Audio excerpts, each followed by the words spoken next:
Boa noite a todos, aqui é Tassos Licurgo, do Ministério da Defesa da Fé. Gostaria de dar boas-vindas a todos vocês que estão conectados conosco para o nosso webcast de hoje. É proibido não pensar toda quinta-feira, às 21 horas, aqui no defesadafé.tv. Se você não é inscrito no canal, já aproveite e se inscreva aí, coloque no seu navegador defesadafé.tv e você vai estar inscrito. E o nosso bate-papo de hoje é um bate-papo muito importante com o Dr. Carlos Sérgio, vou já chamá-lo aqui, para que faça parte aqui do nosso bate-papo, vou chamá-lo, depois eu vou ler algumas mensagens que estão aí e você já vai comentando. Então, eu vou chamá-lo aqui, ver se eu consigo chamá-lo. Opa, meu amigo, tudo bom? Como está essa força? Olá, tudo bem, Tassos? Boa noite a você e boa noite a todos que nos assistem. É com alegria, né, que estamos aqui para debater um tema tão relevante para a nossa sociedade, para o Estado brasileiro como um todo, né? Então, é motivo de muito regozijo. Faz para mim uma alegria a sua presença, que nós possamos bater um papo sobre a relação entre cristianismo e direito. Sim. Pessoal que não conhece o Carlos Sérgio aí, deixa eu só apresentá-lo aqui rapidamente. Ele é professor da Universidade do Estado do Rio Grande do Norte, professor do Departamento de Direito, foi coordenador de curso. A informação que eu tenho é que foi um coordenador de altíssimo nível, Ele é doutor em Direito pela Universidade de Lisboa e você tem uma atuação na OAB também importante, né? Você está na vice-presidência da Comissão de Direito Ambiental, que eu sei que você atua muito em direito ambiental, né, Carlos? Você atua... Acho que não sei se a sua advocacia também é muito voltada para isso, né? Para o direito ambiental, Eu já focava nessa atuação desde a época que eu ainda fazia o curso de geografia, né? Eu sou geógrafo, minha primeira formação em geografia, mas eu já mirava fazer um curso de direito para trabalhar com direito ambiental, né? E no próprio curso de geografia eu já conhecia a obra do professor Paulo Afonso Leme Machado, e isso já me despertou muito interesse pelo direito ambiental. Então você fez geografia e depois seguiu a carreira na área jurídica, fez graduação em direito e fez mestrado. Chegou a fazer mestrado ou fez doutorado direto?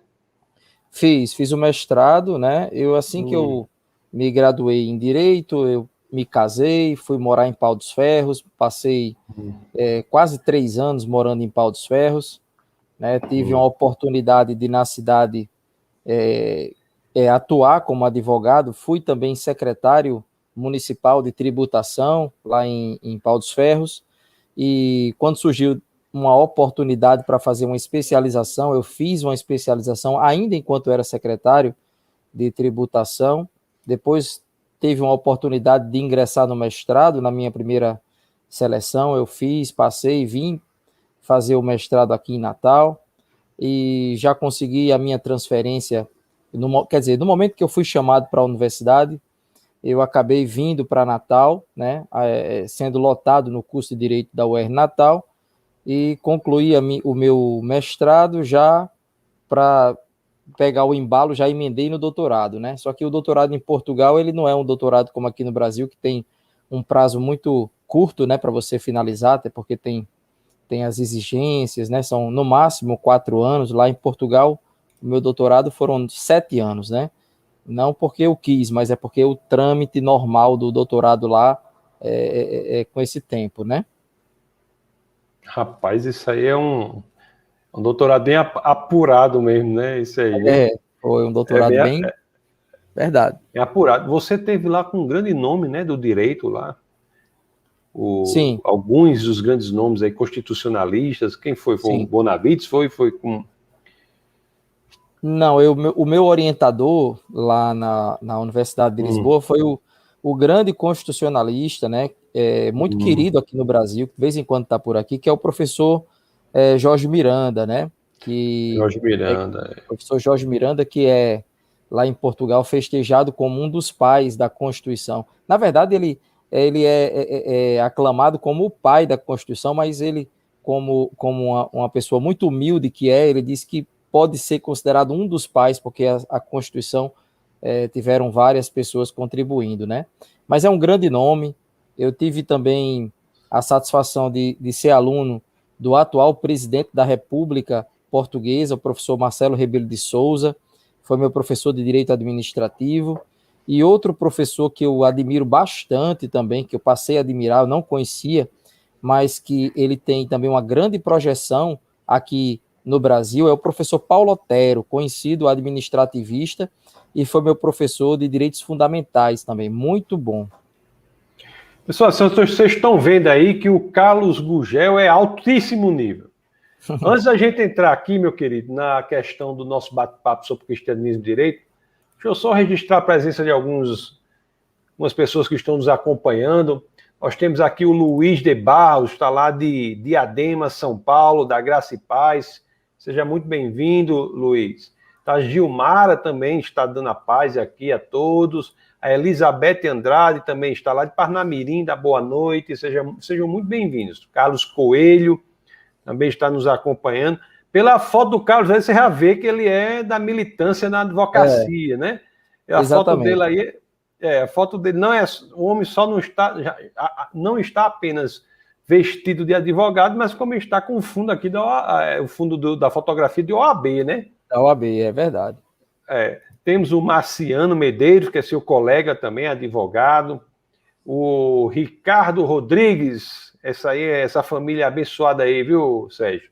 Pessoal, um abraço. Muito, muito querido. A pastora Jane, do Defesa da Fé, está também aqui presente. Temos aqui o grande advogado também, Marcones Dantas, figura lá do Defesa da Fé também, querido amigo. Tem o Carlos Serrano, que é uma bênção. O Ciro, o homem do hambúrguer. Esse homem aí, você precisa combinar um dia. Quando vem Natal, vamos marcar um dia para a gente bater um papo lá, viu, Sérgio? Na hora, com certeza. No restaurante dele. O restaurante dele, ao mesmo tempo, é gourmet e é prime. É os dois juntos, gourmet prime. Maravilha. Tem a Milka, nosso querido amigo Milka. Olha aí, tem um aluno seu aqui, o Carlos Coelho, ó, dizendo que foi aluno desse. Exatamente, o Carlos. Ele foi meu aluno. Ele foi meu aluno no núcleo de Nova Cruz. Foi aluno na UERN, no núcleo de Nova Cruz. Um grande abraço, Carlos. Seja muito bem-vindo, Carlos. O Josias está aqui também, nosso querido Josias, também do Defesa da Fé. Sejam muito bem-vindos. Então, vocês vão botando aí as mensagens, depois eu volto para ler. Muita gente aqui, né? A Simone também dá boa noite, graça e paz a todos. O Fabiano também está aqui. Então, você vai colocando aí, depois nós vamos ler o resto das mensagens. Vamos começar o nosso bate-papo sobre a questão do cristianismo e o direito.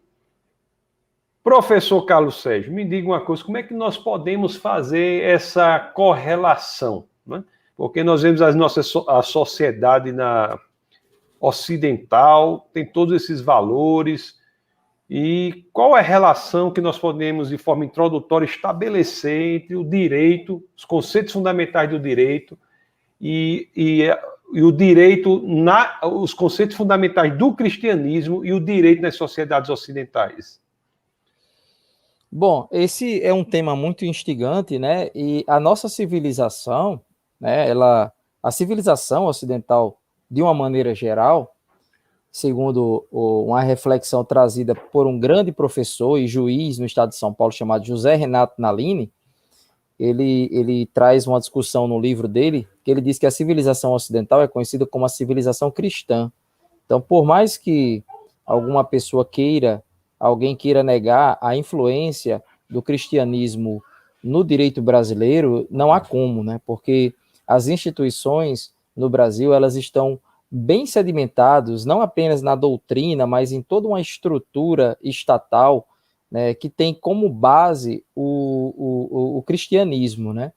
Então, se você for buscar as raízes históricas da construção do direito no Brasil, nós vamos ver que uma das principais normas que tiveram a influência e o impacto gigantesco no direito brasileiro, em um estágio inicial de desenvolvimento, foram as ordenações do reino, as ordenações afonsinas, manuelinas, filipinas, e essas ordenações do reino, elas eram praticamente elaboradas por estudiosos e eram debatidas, né, até o ponto de serem aprovadas pelos reis, mas tudo era debatido no âmbito da Universidade de Coimbra. E até hoje, a Universidade de Coimbra, para quem tiver curiosidade, e quem um dia puder se qualificar naquela clássica universidade, vai ver que até hoje o direito eclesiástico, né, o direito canônico, ainda é muito forte lá, né? E acabou sendo a base para o direito civil no Brasil. Boa parte do direito civil tem as suas raízes no aspecto relacionado à família, no aspecto relacionado à propriedade. Então, toda essa base do direito no Brasil tem, assim, uma grande contribuição dessas ordenações, que elas estão praticamente fundamentadas no cristianismo. E isso é algo que a gente não pode desconsiderar. Nós também podemos... Pois não. Então, assim, nós não estamos falando nem dos princípios, você está dizendo que tem uma correlação muito direta mesmo, até na forma como o direito é incorporado no direito brasileiro, em relação com base no direito canônico que decorre, em algum sentido, de uma expressão formalizada do cristianismo. Então, isso é interessante, esse viés, né? Sim, sim. Então, assim, e isso é muito importante, Tasso, porque concorde-se ou não, né, com essa questão da influência do cristianismo, essa civilização, né, que o Brasil construiu, esse direito brasileiro, ele tem inspiração nitidamente cristã, né? Nós sabemos que o pretexto para a colonização brasileira foi a evangelização dos nativos, tanto é que às vezes a gente passa desapercebido nesse ponto que eu vou destacar aqui. As caravelas, as naus que vieram ao Brasil, vieram em uma missão, né? Elas foram financiadas pelo Estado português, e elas vieram financiadas por grupos, na época, que dominavam o cenário aristocrático de Portugal, que eram a Ordem de Cristo, né? Que tanto as caravelas vinham já com o símbolo, né? Aquela cruz de Malta já identificada. Então, aquilo ali era uma missão de evangelização dos nativos. Agora, claro que por trás de toda essa possibilidade, havia também um interesse econômico de explorar essa terra, que era muito rica, né? Pero Vaz de Caminha descreveu em detalhes as riquezas de nossa terra, e isso despertou o interesse da coroa portuguesa e de outras coroas na época na Europa, né? E quais são os pontos centrais que você identifica dessa correlação? Qual é a herança que nós temos hoje no direito brasileiro desse direito canônico originário? Existe algum... Você falou direito civil, mas tem algum instituto mais específico do direito civil que você poderia destacar? Eu acho que nós poderemos falar, antes de adentrar nessa questão do direito civil, poderíamos destacar a base de tudo, né? A nossa Constituição. Eu, assim, pesquisando um pouco mais, até para trazer alguma coisa mais inovadora para essa nossa conversa, eu busquei a exposição de motivos da nossa Constituição. Porque uma parte do texto constitucional que faz uma referência direta a Deus é no preâmbulo da própria Constituição, né? O preâmbulo da Constituição brasileira diz: nós, representantes do povo brasileiro, reunidos em Assembleia Nacional Constituinte para instituir um Estado democrático de direito, destinado a assegurar o exercício dos direitos sociais individuais, a liberdade, a segurança, o bem-estar, o desenvolvimento, a igualdade e a justiça, como valores supremos de uma sociedade fraterna, plural e sem preconceitos, fundada na harmonia social e comprometida na ordem interna e internacional, com a solução pacífica das controvérsias, promulgamos, sob a proteção de Deus, a seguinte Constituição da República Federativa do Brasil. Eu lembro que uma vez nós discutimos em Portugal essa questão do Estado ser laico, que algumas pessoas até criticaram, né, que a Constituição não deveria fazer essa menção a Deus, porque isso seria uma violação a essa ideia do laicismo e tudo mais. Houve uma discussão bem acalorada, né? E eu lembro que um colega participando da discussão disse, sim, mas a Constituição fala em Deus, não fala que é o Deus cristão. Só que, quando você vai verificar, né, os fundamentos, a exposição de motivos, né, que existe até uma obra que quem tiver interesse pode consultar na internet, que é A Gênese da Constituição de 1988, é do Senado Federal, uma obra gratuita, e você vê em diversos momentos a referência ao Deus cristão. Então, na verdade, esse é um aspecto muito importante e que não pode ser dissociado de outros aspectos também, né? Que nós precisamos discutir outros institutos. Você me fala do direito civil. O direito civil Só um parênteses aqui. Teve um tempo aí que eu ensinei direito na UFRN, né? Eu ensinei lá essa disciplina. Na minha época era Sistema Constitucional Brasileiro. Parece que agora botaram Constitucional 1 e 2. Sim. Mas na época lá que eu ensinava, eu me lembro dessa passagem e tem uma ação direta de constitucionalidade relativa, eu acho que à supressão do termo na Constituição do Estado do Acre, na referência à existência de Deus. Ao termo. Isso é muito interessante para quem está nos ouvindo também, poder, esse negócio, sob a proteção de Deus, se eu não me engano, omitiram na Constituição do Acre e entraram com uma ação direta de constitucionalidade. Então, eu sei que analisaram, o STF analisou na época áurea aí, que nós tínhamos o Jobim, o Veloso, né, um pessoal, só para deixar esse destaque. Aí, então, a Constituição, ela, no preâmbulo da Constituição, sua parte preambular, ela já se refere a Deus, né? Sob a proteção de Deus. E lá atrás no STF, Carlos, não tem um crucifixo lá, né? Pois é, e já houve muitas críticas em relação a esse crucifixo, algumas pessoas querendo tirar, né, propostas para retirar o crucifixo. Inclusive o crucifixo foi retirado de algumas salas de outros tribunais. Só que existe uma discussão que é o seguinte, não se pode ignorar o aspecto cultural, o traço cultural que está por trás da consolidação de uma crença, né? Então, assim, você retirar o crucifixo não quer dizer que você está implementando um Estado laico. Na verdade, você pode estar até estabelecendo um novo tipo de Estado, um Estado que promove uma ideia de ateísmo. Então, essa é uma discussão muito mais ampla que poderia levar para um ponto que a gente não queria que descambasse, né? Então, eu acho que... Pois não. Então, Carmen Lúcia, a ministra Carmen Lúcia, eu acho que não faz uma semana por aí, deu uma decisão numa questão de... O que era? Eu acho que era um Estado que obrigava a presença da Bíblia, né? Nas bibliotecas públicas. Sim. E parece que ela se manifestou declarando a inconstitucionalidade dessa determinação. Eu não sei se era constitucional do ponto de vista estadual ou se era uma lei. Isso é um elemento a mais nessa discussão, né? É verdade. Agora, interessante que ela diz lá, né? O Estado não pode favorecer nenhuma religião em detrimento da outra. Eu pessoalmente, Carlos, acho certo isso aí, mas eu acho que deve valer para todas as religiões. Eu entendo.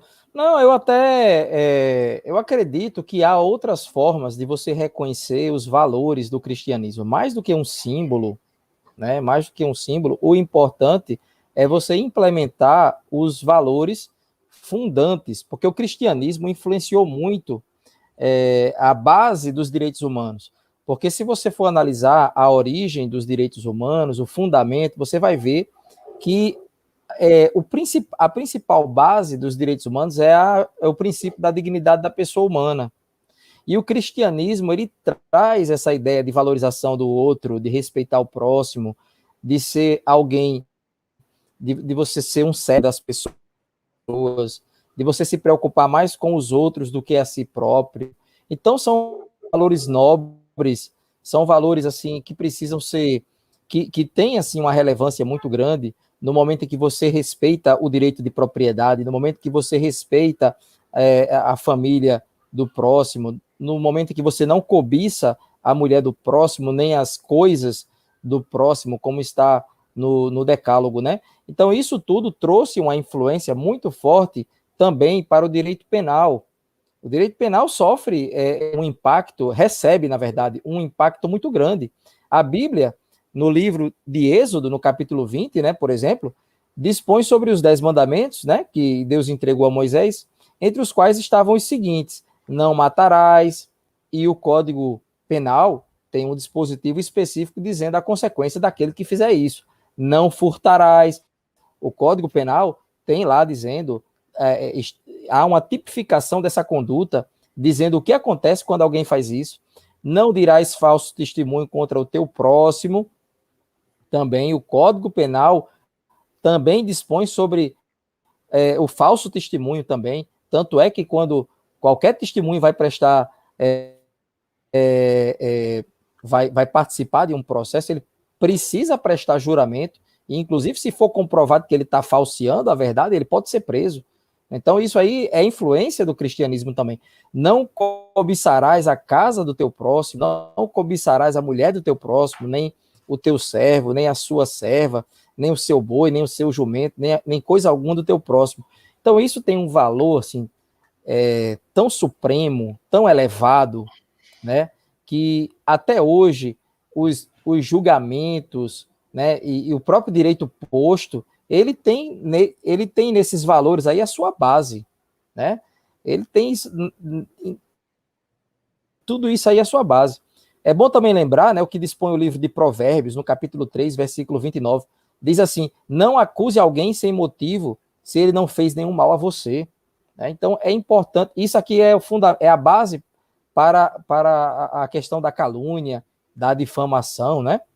Que se você imputa um fato criminoso a alguém que não praticou esse crime e sai divulgando, né? Você pratica um crime de calúnia. Quando você quer agredir alguém gratuitamente porque não gosta, porque é do outro lado da política, isso pode ser considerado uma injúria. E tá, você sabe, hoje em dia é só o que nós vivemos na nossa realidade hoje. As pessoas não dialogam, as pessoas não conversam, porque assim, se eu estou alinhado a uma ideia mais progressista, eu não quero nem conversa com alguém que esteja alinhado a outra perspectiva conservadora, alguma coisa assim.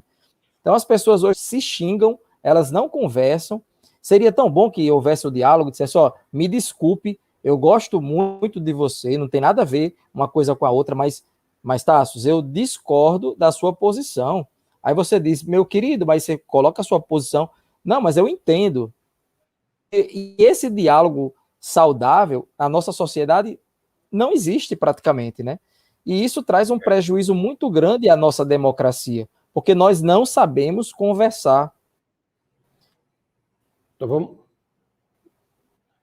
Não sei se congelou.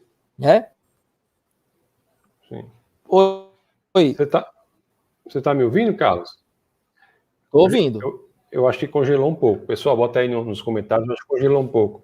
Bom, então vamos lá, vamos aos poucos, a gente tem que explicar assim, aos poucos. Primeiro você falou aí que tem uma relação do direito canônico, do direito eclesiástico com o direito brasileiro. Você falou que tem vários elementos. Aí a gente pensa, aí você tocou na questão do direito civil, mas nós primeiro fomos para questões basilares, como a própria dignidade da pessoa humana. Nós poderíamos até ter falado mais sobre isso, né? Para que o homem, a dignidade da pessoa humana é oriunda do cristianismo, porque todos são feitos à imagem e semelhança de Deus, né? O cristianismo, ele propõe um modelo de mundo em que a pessoa tem valor intrínseco. Não é pelo que ela faz, pelo que ela tem, por nada. É pelo simples fato de ser humano. ele é feito à imagem e semelhança de Deus. Então, toda essa dignidade humana, e mesmo direitos naturais, né, provém desse arcabouço aí. Aí depois você falou de vários elementos muito interessantes que são da ética do decálogo, que encontram tradução, inclusive, até em códigos criminais, códigos penais, né, como de não... Esse não matarás da Bíblia é mais bem traduzido por não assassinarás, né? Você não matar injustamente, você viu no hebraico. Então, a morte sem justificativa, o roubo, o crime contra o patrimônio, contra a família, tudo encontra respaldo nesses elementos. Aí, interessante, Sérgio, que muitas pessoas vivem isso, acham isso correto, defendem e negam a origem disso, que é o cristianismo, como se o cristianismo não fosse responsável pelo enaltecimento, né, da civilização. Isso é que é muito curioso. Então, nós paramos aí. Aí eu não sei se você ia falar algum Instituto do Direito Civil, acho que eu lhe interrompi na hora. Você fala alguma coisa de direito civil, mas você falou, né, muita coisa, né, família, falou, sim. Você já falou. Você já citou Exato. Também. Exato. Então, assim, o direito civil, ele, na verdade, sofre muitos os impactos, né, de toda essa constitucionalização do direito que tem acontecido ultimamente. Então, na verdade, o cristianismo, ele mexe com toda a estrutura de ética do nosso país, toda a estrutura constitucional, e você pode levar isso para todos os ramos do direito. Eu citei aqui diretamente o impacto do decálogo no direito penal, citando inclusive alguns tipos penais, né? Mas nós podemos fazer o mesmo também com outros ramos do direito, com o direito civil, com o direito ambiental, né? Então, assim, eu acho que é importante que a gente reconheça, né, que ao longo de quase todo o texto bíblico, valores e princípios sagrados do cristianismo se colocaram como a base do direito no mundo ocidental, com reflexos em vários ramos do direito, como eu havia falado aqui, né? Só para você ter uma ideia... Eu não vou permitir que você não deixe de falar no direito ambiental, que é sua grande área aí, essa relação que você falou aí só rapidamente, né? Podia só aprofundar um pouco aí, né? Alguma coisa vou falar. Do direito ambiental. Pronto, vamos falar. Se você quiser que eu cite que eu coloque aqui alguma referência bíblica, isso é você falar, tá? Que a gente coloca aqui também, se você achar importante, tá? Pronto. Mas vamos lá, o que é que você podia falar da relação, olha aí, a relação do cristianismo com o direito ambiental, o que é que nós temos? Pois a Bíblia, ela também vai dispor, né, desses valores ambientais que servem ao direito ambiental, como, por exemplo, ao que impõe ao homem o dever de administrar corretamente o ambiente, concedendo descanso para a terra depois de 6 anos de cultivo, né? Está lá em Levítico, se você perguntou aí o livro, né? Levítico capítulo 25, versículo 4, ele vai tratar desse aspecto aí, né? De que a terra, ela precisa de cuidado. Então, essa ideia de que a terra está aí para que possamos explorar, é verdade, nós precisamos explorar, mas de uma forma racional, porque nós estamos como pessoas que precisamos cuidar. E, infelizmente, tem algumas pessoas que talvez até por uma visão política, que considere ser uma visão correta, uma visão conservadora e liberal, acha que pode usar os recursos ambientais, e eles inclusive dizem, não, é Deus quem permitiu, é Deus que nos deu esses bens. Agora, nos deu também para gerir, para administrar, e Deus nos ensina que nós não podemos explorar o ambiente a ponto de esgotar, viu, Tasso? E nesse ponto eu acho super importante, porque quando se fala em desenvolvimento sustentável, se esquece de citar isso. Se fala do relatório Brundtland, aquele documento chamado Nosso Futuro Comum, de 1987, quando a discussão que havia na década de 70, que foi promovida pelo economista Inácio Sachs, né? Então, essa discussão volta à tona com a Conferência de Estocolmo, e depois de 15 anos, né, com esse documento chamado Relatório Brundtland, que foi a base para toda a discussão que veio acontecer em 1992. Então, isso na Conferência do Rio de Janeiro, que é conhecida e reconhecida como a conferência mundial que tratou do meio ambiente, a que teve mais impacto. Interessante, viu, Tasso, que depois da conferência do Rio de Janeiro, houve uma outra conferência em Joanesburgo, e ninguém lembra da conferência como a Conferência de Joanesburgo. Lembra como a Rio mais 10, como essa marcou história no ambientalismo do mundo, né? E a conferência que voltou a acontecer no Brasil em 2012 voltou a ser, foi chamada novamente de Rio mais 20. Então, realmente, o nome e a discussão que veio à tona na conferência de 1992 acabou se tornando um marco para o desenvolvimento do ambientalismo.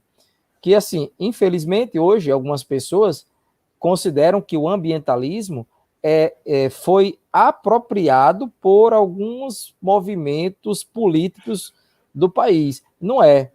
A política ambiental, ela não é uma política progressista nem conservadora. Não é uma política de direita nem de esquerda, como algumas pessoas defendem.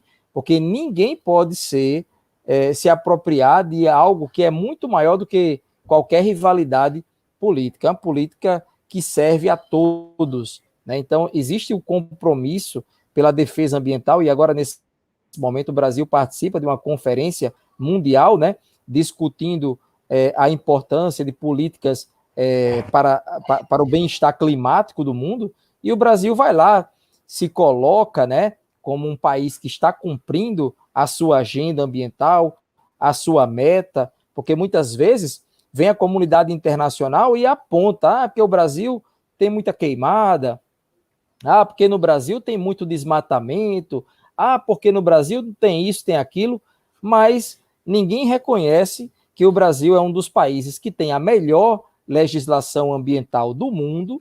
Claro que o nosso país precisa avançar muito nesse aspecto em termos de efetividade, mas realmente nós somos exemplos para muita coisa. E aquilo que tiver errado precisa ser corrigido, né? E, assim, a Bíblia, ela é a base.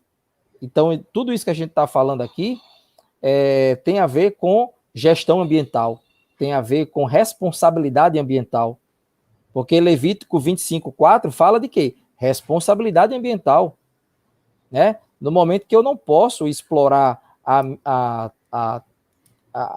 o ambiente da forma como eu quero. E você perguntou a relação sobre o direito civil, né? Então vamos voltar só ler aqui o Levítico para ficar bem claro aqui, ó. Você vê, em Levítico tem, mas no 7º ano a terra terá um sábado de descanso, né? Terá um Shabat de descanso. Um Shabat dedicado ao Senhor. Não semeiem as suas lavouras, nem aparem as suas vinhas. No 7º ano, né? Cada 6 anos de trabalho, um descansava. Então, isso aqui é um princípio de cuidado que encontra respaldo na legislação ambiental moderna. Não é isso que você está dizendo, não é isso? Exatamente. E isso aí tem é a base, praticamente, de toda essa discussão que se tem hoje em dia de um desenvolvimento sustentável. Eu não posso explorar o ambiente de forma que essa exploração leve ao esgotamento dos recursos naturais. E isso aí, Deus já explica, já está escrito isso na Bíblia, né? Então, isso é muito importante, né? Que a gente possa ter de forma bem clara essa relação. Acho que tem alguém perguntando alguma coisa aí, né? Mas você vai me perguntar. Rapaz, podemos ler. Podemos ver aqui, temos várias. Deixa eu só ler aqui algumas. Né? Tem a Simone, tá dando, o Fabiano, dando ok, o Vitor dando boa noite. Tá aqui também meu filho Orlando Licurgo está aí acompanhando. O Carlos coisa boa, filhão Coelho. O Orlando está aqui, acompanhando aqui, aprendendo com o professor Sérgio. O Carlos Coelho aqui diz que, acho que aquela coisa que a gente falou da ministra Carmen Lúcia, da decisão dela, acho que talvez em relação ao estado do Amazonas. O Edson disse, são muito boas as lives, muito conhecimento importante. Isso aí é graças aos convidados, Edson, que aparecem aqui, cada um. João, grande João! Oi, diga. Não, e a escolha dos temas, né? Que aí você realmente encabeça aí e escolhe muito bem esses temas, essas discussões sempre atuais, isso é muito importante. O Edson está aqui também. Aqui é o João. O João é uma figura, viu? O João e sua esposa Adriana, lá da Defesa da Fé, estão acompanhando aqui. Pessoas queridas. O Edson, da Pai, muito boas as lives. Aqui é o professor Sávio de Luna. Aí, seja muito bem-vindo, meu amigo Sávio. Aqui é a pergunta aqui do Carlos Coelho. Diz assim, professor, como relacionar o direito canônico e a justiça 4.0? Perderemos a influência do cristianismo na ciência do direito? Pois é, o interessante é porque essa questão da justiça 4.0, ou então advocacia 4.0, que seria o novo formato, o novo modelo jurídico que está sendo colocado agora, né, diante de inovações tecnológicas, né? Então, na verdade, Carlos, essa mudança que está sendo proposta, ela, de certa forma, visa afastar a influência do cristianismo sobre o direito, mas isso aí é algo que é praticamente impensável, né? Porque, vez por outra, alguma situação é levada ao Supremo Tribunal Federal, como aquela discussão do aborto do anencéfalo, ou a própria situação da legalização do aborto. Vez por outra, esses grandes temas, eles são levados ao Supremo Tribunal Federal e sempre há uma grande participação, né, de advogados, de pessoas que atuam como amigos da corte, né, e sempre há uma forte participação de associações cristãs, sempre defendendo o direito à vida, né? Então, na verdade, eu acho que por mais que tentem, de alguma forma, afastar a importância ou o impacto do cristianismo, mas a sociedade ela não permite.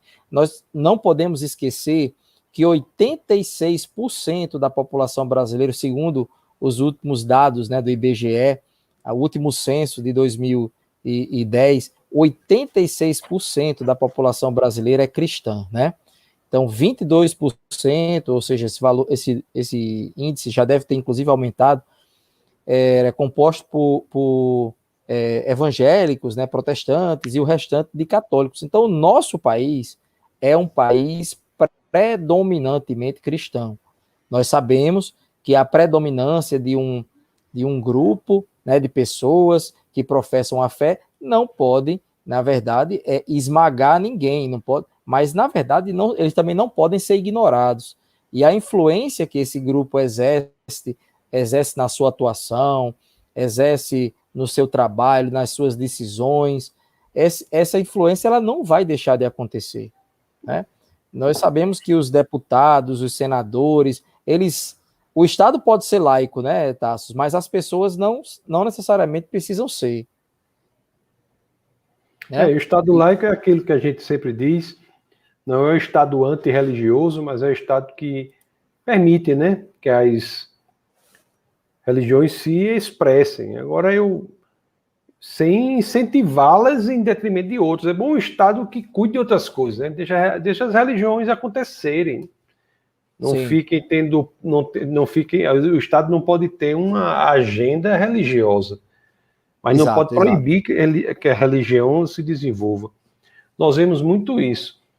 Eu queria depois falar um pouco sobre sua experiência como professor, né, do curso de Direito, mas antes disso eu vi que você faz uma identificação aqui na questão de algumas ferramentas do direito com as escrituras, né? Você falou da relação entre a conciliação, o Instituto da Conciliação, e você vê que já há uma origem desse pensamento no próprio Evangelho de Mateus. Você Exato. falou sobre isso? Você pode projetar esse trecho aí que eu... Rapaz, o que você disser aqui, a gente tenta fazer. Pronto. Se for uma coisa muito difícil, a gente não consiga, mas tenta, né? Pronto. Diga aí, Mateus 5:25? 5:25, pronto. Tá bom, então deixa eu ver isso aqui, vamos botar. Vamos botar Mateus 5:25. Você vê que Olha a aí, Bíblia fala... deu certo. Deu certo? Deu certo, ó. Liga aí. Pronto. Aí é Mateus 5:25. Ó. Entre em acordo depressa com o seu adversário que pretende levá-lo ao tribunal. Faça isso enquanto ainda estiver com ele a caminho, pois, caso contrário, ele poderá entregá-lo ao juiz, o juiz ao guarda, e você poderá ser jogado na prisão. Pois é. Veja só. Então, hoje em dia, com essa reforma mais recente que houve com o Código de Processo Civil, em 2015, a ideia era que aquilo que já estava sendo buscado, né, no âmbito administrativo e tudo mais, que era a conciliação, né, e jurisdicional, os juízes eles sempre estavam promovendo campanhas para que as pessoas pudessem conciliar e tudo mais. Com esse Código Civil, essa ideia de conciliação passou a ser mais exigida. Então, as partes, hoje em dia, elas precisam dialogar, elas precisam chegar a um entendimento, porque muitas vezes o processo, ele pode se arrastar por muito tempo, né? Ele pode se arrastar tem casos judiciais que se arrastam por décadas, né? Então, é importante que as partes estejam abertas a abrir parte de sua pretensão e que a outra parte também possa chegar a um consenso. E essa ideia, você vê que a Bíblia já falava, né? Que as pessoas deveriam diminuir a litigiosidade, viu, Tasso? Porque isso aí é o litígio. E o Senhor, ele quer o quê? Que as partes envolvidas em um determinado conflito possam perdoar, né? Possam, quando for possível, né? Porque há casos em que não há como você abrir mão de um direito, aí nesse caso você precisa da mediação da justiça, você precisa que venha um mediador, um técnico, para tentar mostrar as vantagens de se tentar resolver um problema, né? Então, a conciliação é aquela coisa em que as partes estão na posição de igualdade e que muitas vezes, por estarem nessa posição de igualdade, elas não conseguem dialogar na mesma sintonia, na mesma frequência, né? Então, é importante que possa vir outras pessoas que tenham uma habilidade maior para tentar intervir diretamente na relação, mostrando aí as vantagens da conciliação. E isso a Bíblia já tratava, né, Tasso? A Bíblia já vinha trazendo uma disposição nesse sentido. É exatamente isso aqui que eu tinha colocado aqui, ó. Até mesmo sobre a conciliação a Bíblia trata. Sabe-se que o novo Código de Processo Civil tenta inserir a cultura da conciliação. É esse ponto que eu queria destacar. Hoje, a ideia que nós temos é a implementação de uma cultura de conciliação, tanto judicial como extrajudicial. Os meios alternativos de solução de conflito por meio da mediação e da arbitragem é um dos objetivos a serem alcançados, deixando a cargo da decisão judicial apenas os casos extremos. Então, assim, veja que nós estamos aqui fazendo um certo passeio em praticamente quase todos os ramos do direito, e eu quero voltar aqui, antes que eu me esqueça, né, porque eu ia falar, aí veio os questionamentos do público, um outro impacto da Bíblia no direito civil, nós temos com a função social da propriedade. Não é porque você é proprietário de um terreno que você vai usar aquele terreno da forma como você quiser. Está previsto na Constituição, lá no artigo 5º, que trata dos direitos e garantias individuais e coletivos, né?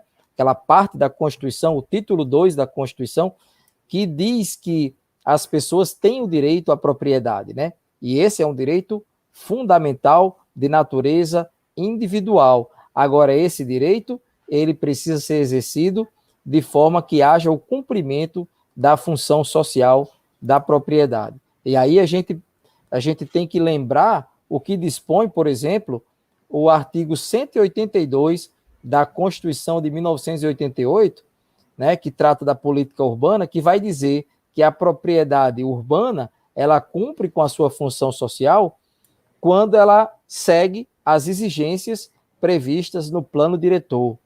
Né? Isso é a propriedade urbana, ela cumpre a sua função social dessa forma. E a propriedade rural, porque o que não é urbano é rural, né, cumpre com a sua função social quando há a utilização da terra de forma que não haja degradação ambiental, e isso está previsto para quem for do direito e quiser analisar isso, dá uma lida lá no artigo 186 da Constituição Federal. Então, na verdade, essa Isso aí estava na Bíblia? Esse princípio está na Bíblia, você identifica? O princípio da função social da propriedade, ele tem suas raízes na Bíblia também, né? Especialmente quando nós conseguimos aprender essa concepção de mordomia, né? De que nós precisamos cuidar da terra, nós precisamos ordenar os espaços. A Bíblia fala também, Tassos, aí eu não sei se você lembra especificamente, me fugiu agora que me veio na memória agora, mas a Bíblia fala de planejamento, né? Então a Bíblia fala, quando você for construir uma casa, você já calcule o que você vai gastar, né? Você já faça o cálculo do que vai ser necessário, separe os materiais e tudo mais, para que você possa começar a obra, para que você não comece alguma coisa e depois venha a faltar.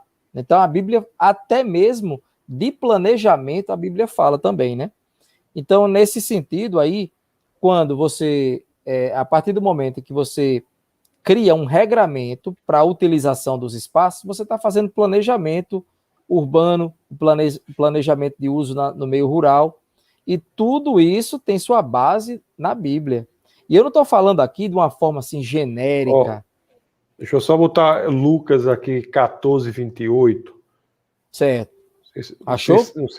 Não sei se é bem uma casa, não, mas é uma torre. Vamos ver se serve para o que você quer aqui. Olha o que as escrituras dizem aqui. Ó. Exatamente. As escrituras dizem, perfeito. Qual de vocês... É isso que você queria? Exatamente. Pronto. Qual de vocês, se quiser construir uma torre, primeiro não se assenta e calcula o preço para ver se tem dinheiro suficiente para completá-la, né? Para reunir todos os elementos que são necessários. Isso aí fala de quê? Isso também, além de outras interpretações que podem ser utilizadas, mas aqui está falando sobre organização, sobre planejamento. E tudo isso aí é a base do direito ambiental, do direito urbanístico, né? Do direito civil, nesse aspecto aí da propriedade, que ela deve cumprir com a sua função social, quando você consegue seguir todas as exigências previstas no plano diretor. Então, assim, existem muitas. Aí o pessoal acha que o Espírito Santo não trabalha no planejamento, né? O Espírito Santo também, quem é cristão tem que orar a Deus para que faça um bom planejamento também. Às vezes as pessoas se metem em uma empreitada sem ter certeza que é plano de Deus e ficam, às vezes, culpando Deus quando as coisas dão errado, né? Exatamente. E aí dizem, isso foi a vontade de Deus. Mas a vontade de Deus, ela está expressa. A vontade de Deus é que você se organize, que você planeje, que você faça, né? Eu sei que muitas vezes o Espírito Santo ele tem liberdade para agir na nossa vida da forma como ele bem entender, mas ele passa sim. As Escrituras falam de uma orientação, de uma ordem que você deve seguir. E nesse ponto aí, né, até mesmo quando se fala, Tasso, ordenamento jurídico, nós estamos falando de quê? De uma ordem, né? O ordenamento jurídico de um Estado, o direito posto, né? Tudo isso Sérgio, aí você é um cara que eu posso estar enganado, mas me corrija. Você é uma pessoa que eu tenho a impressão que você tem uma forte vocação de educador, né? Educador do direito. Você é uma pessoa que de fato você gosta disso. Eu acho até que você fez parte até da comissão, não foi da OAB de educação, não sei. Não Sim. Foi? Você foi coordenador do curso de Direito, você sempre vibrou muito com isso, se dedicou muito a essa tarefa da educação jurídica. Sim. E uma coisa que eu queria saber, inclusive tem até a questão que você faz que os seminários teológicos, eles trazem algumas nomenclaturas que são usadas até hoje, né, como cátedra Enfim, Sim. qual é essa cátedra, qual é a disciplina que você paga, qual é a cátedra, a cadeira. Agora, eu queria saber o seguinte, como é que está a realidade aí da educação jurídica? Faz um tempo que eu estou afastado da educação jurídica. Em relação ao cristianismo, né?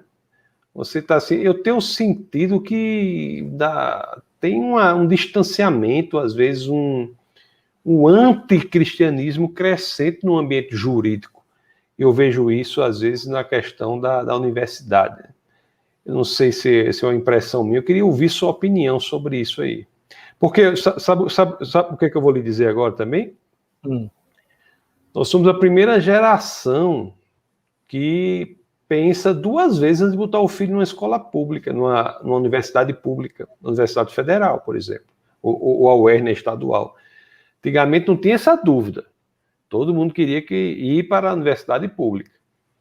Hoje em dia, eu já vi em vários lugares do Brasil, por onde eu ando, no meio cristão, as pessoas ponderam se vão ou não colocar um filho na universidade pública pela questão do ambiente anticristão que é presente e muito presente no ambiente jurídico dos cursos de direito. Então me dê sua visão disso aí, que você é uma pessoa que profissionalmente lida com isso. Pronto, você me perguntou se eu tinha uma atuação, né, também com a educação jurídica, e tenho sim, eu fui coordenador do curso, mas o coordenador do curso de Direito, ele está mais ligado aos aspectos administrativos, né, mas eu gosto muito da docência, realmente,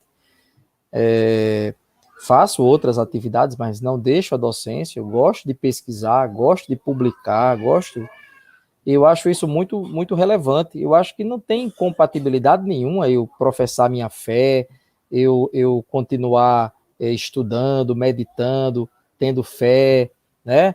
E estudar as raízes do direito, percebendo, inclusive, a contribuição do direito para a evolução das teorias e tudo mais. Isso é algo que para mim, fascina. E eu realmente não entendo porque tem algumas pessoas que tem essa intenção de afastar o cristianismo do direito, até porque essa ideia de afastar, ela não faz o menor sentido, até porque o cristianismo trouxe vantagens.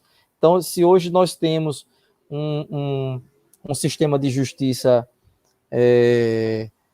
minimamente justo, certamente as contribuições que o cristianismo trouxe foram inúmeras. Então, veja, em 2015, eu tive a oportunidade de fazer uma viagem, eu fui para Paris, né, com a minha esposa, eu achei interessante porque eu percebia um certo orgulho dos guias de mostrar a cidade, como ela era linda, como ela era maravilhosa, como se a cidade não tivesse problemas sociais, como se a cidade não tivesse uma grande parcela de sua população que vivia em condições de extrema dificuldade, como se não houvesse uma periferia muito pobre na cidade. Mas o turista anda pelo circuito bonito, né? E assim, o orgulho que o guia tinha em dizer, olha só o que o homem foi capaz de fazer, né? Uma cidade linda.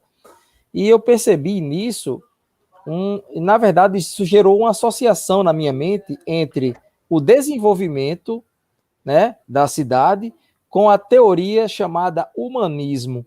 A teoria do humanismo, ela tenta afastar a ideia de um Deus, de alguém que de uma força, de uma metafísica, de algo que é externo a essa realidade física aqui, que nos governa, e que olha o que o ser humano é capaz de fazer, como se ele não precisasse de Deus.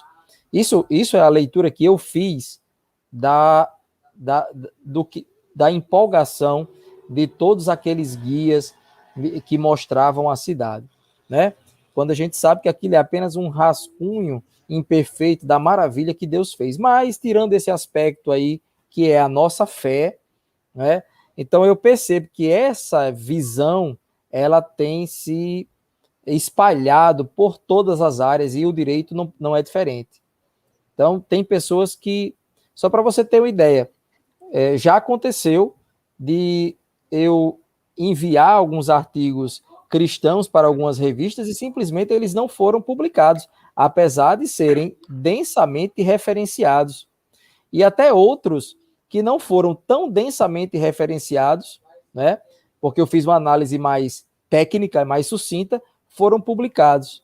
Então eu percebo que é como se essa ideia de você relacionar o direito com o cristianismo fosse alguma coisa que diminuísse a ciência.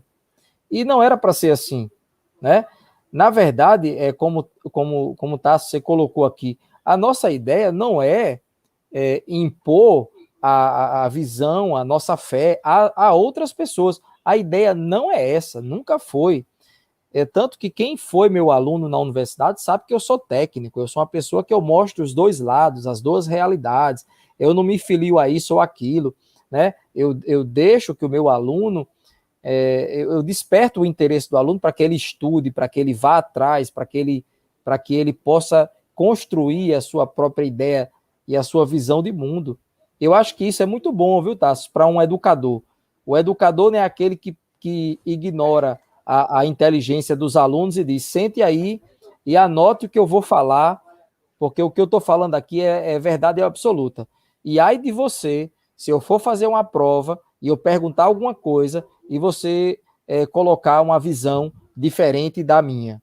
Porque, infelizmente, em algumas universidades, em alguns cursos, existem pessoas que exigem isso dos alunos, que você esteja alinhado àquela doutrina ou aquela corrente de pensamento que o professor considera que é a correta, quando ele sabe que existem outras formas de pensar. Então, uma das coisas que eu aprendi no meu doutorado em Portugal é ter liberdade para você pensar, liberdade para você fundamentar. E a partir de então, quando eu faço uma prova com os meus alunos, por mais que eu entenda que uma visão é mais correta, mas se o aluno demonstrou um raciocínio jurídico com sentido fundamentado, ele vai ter sua pontuação da mesma forma como aquele que discordou. É porque eu não posso ignorar essa perspectiva, né? Agora, não se pode querer apagar toda as contribuições que o cristianismo trouxe e ainda traz a compreensão do direito, né? Isso é algo que a gente não pode permitir que isso aconteça. Isso. O Serrano, ele diz assim, esse assunto deveria ser falado em nossas igrejas. É verdade, as igrejas têm que se abrirem mais, né, para essa questão. Ele diz assim, ó, ele se refere também à questão do planejamento da reconstrução de Jerusalém, lá com Neemias. Muito bom. Exatamente. Bem lembrado. Serrano mandou bem aí, viu? Lembrou um exemplo aí muito bom. Exatamente, porque assim, na verdade, esse nosso bate-papo, né, Tasso, ele não fecha todas as abordagens, né? Na verdade, é um despertar, né? À medida que nós vamos falando aqui, as pessoas vão sendo tocadas em alguns trechos das escrituras e a gente vai conseguindo complementar a nossa live dessa forma participativa, né? Sim, aí você estava falando. Não, o Nicolas aqui parece que esse foi meu aluno, só que teve uma época, rapaz, que eu dei umas aulas no cursinho que tinha uns concursos, sei quantos concursos rolando aí, o pessoal me chamou para dar aula de processo do trabalho e direito do trabalho. E o Nicolas disse, foi meu aluno, assisti a aula de direito do trabalho com o professor Tasso para concurso. Que legal. É uma vertente da minha vida que quase ninguém conhece, porque eu passei um tanto dando umas aulas em cursinho, mas você sabe dar aula em cursinho, cara, é um negócio, uma experiência, viu? E ele diz assim, Deus abençoe seu ministério cristão, um grande exemplo de defensor da fé. Dar aula em cursinho, você que é um especialista em educação jurídica aí, é muito interessante, assim, porque os alunos são muito bem preparados, você tem que realmente ser bem objetivo, tal, é uma experiência muito boa. Teve um tempo que eu dei uma aula em cursinho para concurso, aí na área do direito do trabalho. Da área de trabalho, parece que eu ensinei direito do trabalho, processo de trabalho. Acho que basicamente foram essas, eu não sei se eu ensinei constitucional também. O Adlane Dias, ele faz uma pergunta aqui, ele diz assim, com relação à propriedade privada, não é arriscado dizer que ela deve cumprir a sua função social, já que esse termo pode ser interpretado como expropriação do Estado? Olha, é uma pergunta interessante para que você coloque aí, Carlos, a linha divisória da coisa. Perfeito. Adlane, parabéns aí pelo questionamento, pelo raciocínio jurídico. Na verdade, outra pergunta, viu, Carlos, para complementar, porque dependendo daí dessa pergunta, essa pergunta também é assim, será que o cristianismo é comunista ou não é, né? Essa, é mais ou menos vai por essa linha aí, isso que ele está perguntando na realidade. Eu percebi, mas na verdade é o seguinte, essa ideia de planejamento, a gente não pode ignorar, né? Não é que o Estado vai ter o poder a ponto de dizer o que você pode, o que você não pode fazer. Na verdade, ele apenas vai controlar essa situação para evitar o mau uso, né? Por exemplo, existe um instrumento da política urbana que é chamado IPTU com alíquota progressiva, que se você tem um terreno numa área urbana, por exemplo, e você não está utilizando esse terreno, e além de não estar utilizando, você utiliza como terreno baldio, permite que o lixo seja colocado ali, qual é a contribuição que você está dando para a sociedade com aquele teu imóvel parado ali? Nenhuma. Ou seja, você está até contribuindo para que vetores de doença surjam ali. Então, todos têm responsabilidade.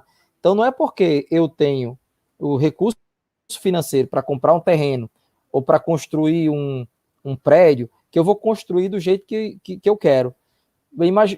Vamos imaginar que se fosse assim, eu compraria um terreno e eu quero construir um prédio de 10 andares aqui, e o meu vizinho faz o mesmo, o outro vizinho também, daqui a pouco você constrói sem planejamento e você pode estar gerando ilhas de calor nas propriedades que estão por trás. Seria certo isso? Né? Não seria certo. Então, o correto seria ordenar corretamente os espaços urbanos. Vocês sabiam que lá naquela praia, lá de Balneário Camboriú, foi permitido pelo plano diretor se construir edifícios enormes à beira-mar, e quando chega a tardezinha, você não consegue andar na praia porque os prédios fazem sombra na praia.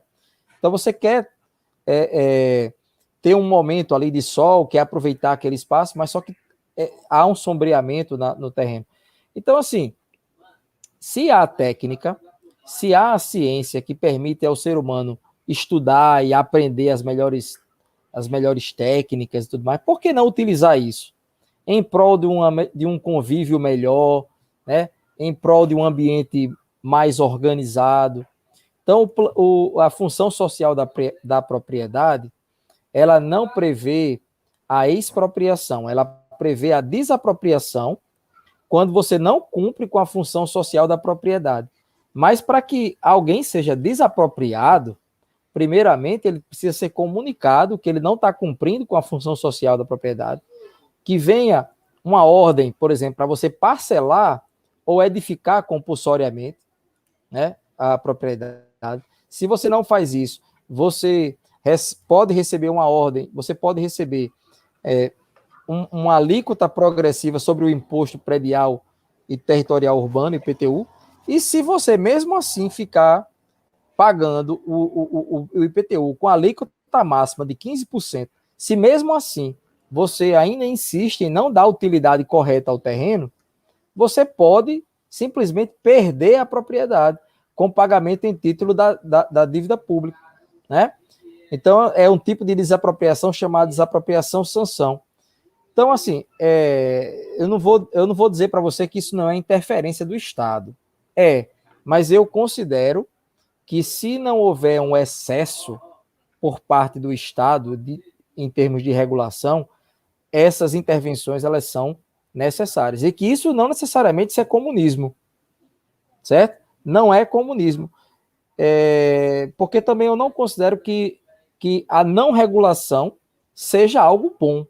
Porque imagino que cada um iria construir do jeito que quisesse e ia virar uma bagunça. E eu tenho certeza que Deus não gostaria que a gente estivesse utilizando o espaço de uma forma que que gerasse caos no ambiente, né? Isso. O Carlos Coelho aqui, ó, ele diz assim, ó, também temos um exemplo de justiça restaurativa na epístola de Paulo a Filemon. Uma pergunta, né?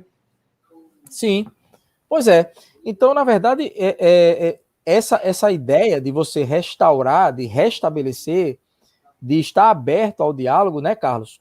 Como você conhece bem, Carlos também é um estudioso da palavra, não recordo se ele é pastor, não recordo, mas ele é um Coloca aí, evangelista. Carlos, coloca se você exerce o ministério pastoral ou não. Eu acredito que sim, viu? Mas isso aí, Carlos, mostra também que Deus também, de certa forma, te colocou também nesse meio para ser alguém também que venha a pesquisar mais a fundo essa relação do direito com o cristianismo, né? Então sim, nós temos vários exemplos de situações em que os discípulos de Cristo, eles dão provas de humildade, né? De simplicidade, de serviço, né?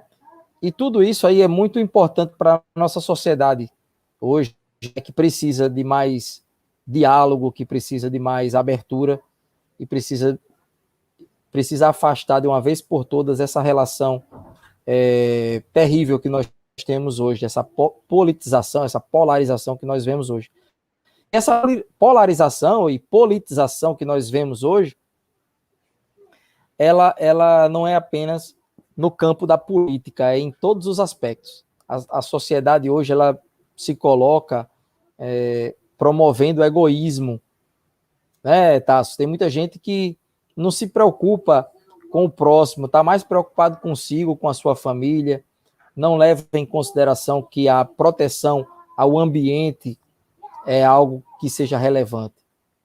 E nesse ponto nós poderíamos falar de muitos aspectos aqui relacionados à proteção ambiental, à proteção do ambiente urbano, mas tem outros pontos aqui que eu acho que você vai querer que a gente fale, né?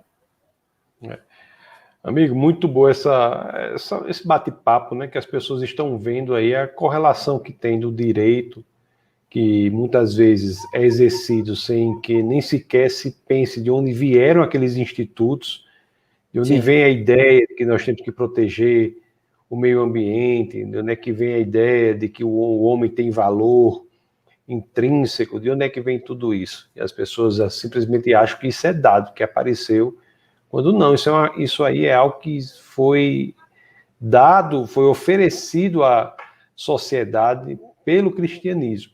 Sim. Então nós temos aqui uma oportunidade, né? O Carlos, ele diz aqui que é um auxiliar de trabalho, mas me sinto um evangelista. É uma longa história. É verdade. É evangelista. Evangelista. Todo cristão é para ser evangelista, né? Já né? Evangelista. O Gerson aqui dá a paz do Senhor e dá boa noite. Seja bem, boa noite. Sérgio, estamos chegando aí ao fim do nosso bate-papo. Bate-papo aí das 9 até as 10h20, são 10h10, né? Chegando aí já os limites finais aí do nosso webcast. O webcast é assim, é toda semana aqui, às 21 horas da quinta-feira. Nós temos um bate-papo com um grande especialista em áreas diferentes, né? Tem muita gente da química, da física, da biologia, ciências naturais, assim, mas também tem pessoas das ciências humanas e sociais. Tem você. Tem também Você conhece o Glauco Magalhães, Sérgio? Glauco Magalhães? Não. Rapaz, eu tenho que apresentar vocês. O Glauco também é um advogado lá só que ele é de Fortaleza. Sim. E é professor da Universidade Federal do Ceará, do Departamento de Direito. Inclusive, já fiz até palestra lá com ele lá. E é uma pessoa muito boa, muito corajosa, e também da área do direito. Estou falando isso porque tem você, tem ele, tem outros da área do direito também que participam aqui do nosso webcast. Então, se você está ouvindo aí, já sabe, né? Toda quinta-feira, às 21 horas, no defesadafé.tv, nós temos esse webcast. E às terças-feiras, às 21 horas, nós temos a escola bíblica semanal. Tem pessoas de todos os lugares aí do Brasil e do mundo também, tem alguns de outros lugares do mundo que acompanham a escola bíblica semanal toda terça, às 21 horas, aqui em Defesa da Fé. A aula que vem, da próxima semana, será sobre o que faz com que uma igreja seja viva. Iremos falar sobre Pentecostes. Será uma aula bem interessante. Legal, interessante. Sérgio, rapaz, essa é uma oportunidade que nós temos de bater um papo. Toda terça-feira a gente bate esse papo aqui. Sempre as pessoas sempre... Tem uma turma que sempre vem, não falta nunca. Tem uma turma também que vai aparecendo. É assim, é muito bom. E eu também, eu aprendo muito, né? Porque toda terça-feira eu tenho que me organizar para... Então, assim, eu aprendo muito e continuo assim crescendo no conhecimento do Senhor, graças também a esses compromissos aí que são uma bênção na minha vida, na realidade.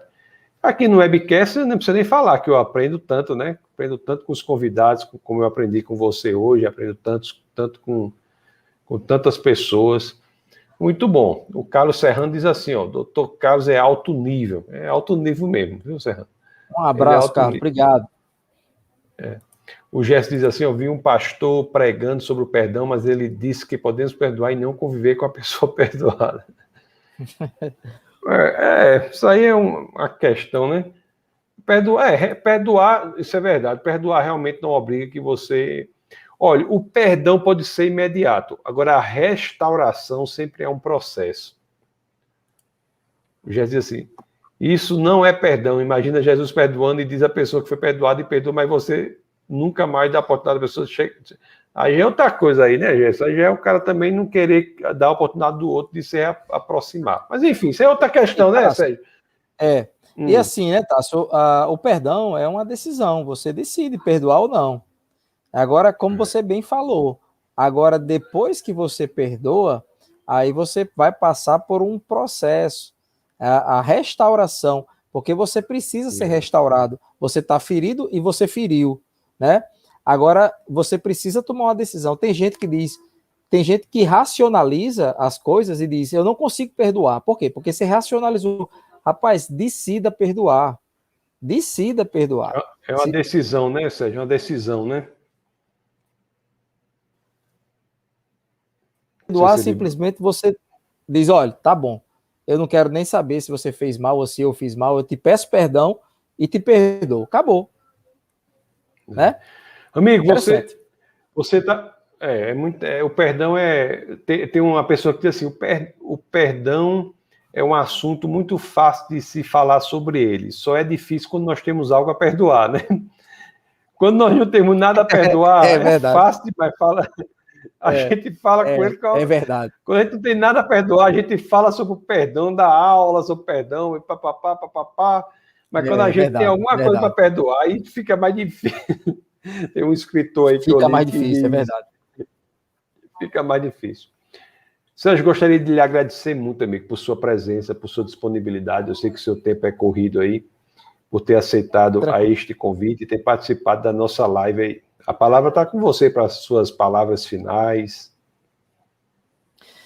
Tá bom, eu gostaria de agradecer, Tassi, pelo convite aqui. Quero lhe parabenizar porque você tem esse espaço aqui, esse espaço que já virou tradição, né?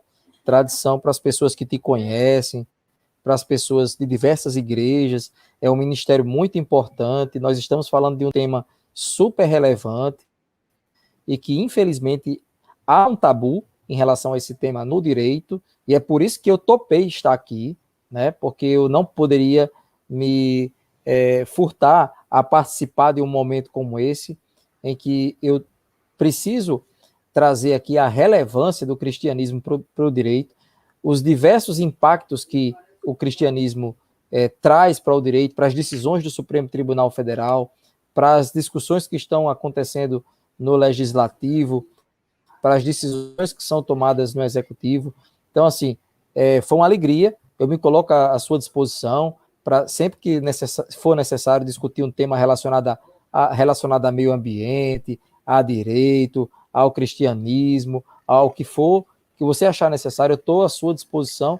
Mais uma vez agradecendo a você, saudando a todos os que estão acompanhando aí. Um abraço para o Carlos Serrano, para o Gerson, para todas essas pessoas que comentaram aqui. É um prazer conhecê-los. Espero que um dia a gente possa se encontrar pessoalmente. Ok, amigo. Deus lhe abençoe poderosamente. Que caiam aí chuvas de bênção sobre você e sua família querida. E que cada vez mais você continue sendo essa pessoa disposta aí para se colocar cada vez mais no centro da vontade do Senhor. Um abraço para você e muito obrigado, viu, Carlos? Um abraço, Tássio. Um abraço, querido. Até mais. Tudo de bom. Tchau. Tchau. Meus queridos, vocês viram aí a participação, né, do professor Carlos, que coisa maravilhosa. Aprendemos tanto com ele. Eu só estou encerrando, são 10h17, tenho 3 minutinhos. Vou só colocar aqui embaixo, para aqueles que quiserem contribuir financeiramente com Defesa da Fé, tem a oportunidade de fazer por meio do Pix, que é pix@defesadafé.org. Né? Defesa da Fé é um ministério que é mantido pelos dízimos e ofertas e contribuições das pessoas que estão vinculadas a ele. Todo o dinheiro é aplicado na manutenção e expansão do ministério. O Gerson faz uma pergunta aqui, eu vou aproveitar para dizer que ele pergunta assim, quando vai ser assunto sobre arminianismo e calvinismo?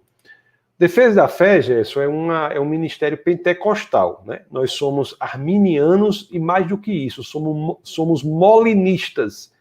Mas nós não debatemos isso, nós não debatemos no webcast esses assuntos, porque nós evitamos o chamado fogo amigo. Então, às vezes as pessoas ficam atirando, entendeu? Dentro do próprio cristianismo, irmão contra irmão, com esses temas internos que, não, na nossa opinião, não tem um efeito prático importante. Nós preferimos nos concentrar para depositar energia sobre aqueles eventos que vão atingir quem está fora. Então, assim, nós não debatemos. Mas nós temos uma posição. Nós somos pentecostais, arminianos, molinistas. Nós temos amigos aí de outros modelos de mundo também, mas você nunca vai ver aqui um webcast aí sobre essa questão arminianismo ou calvinismo. Nós não debatemos isso, tá bom? Mas lá no defesadafé.tv tem várias coisas lá que você pode ver, vários assuntos, tá bom? Pessoal, muito obrigado pela participação de vocês. Vocês têm aí o Pix para fazer a contribuição de vocês. Terça-feira nós teremos a nossa escola bíblica, não perca, anote na sua agenda aí, terça-feira,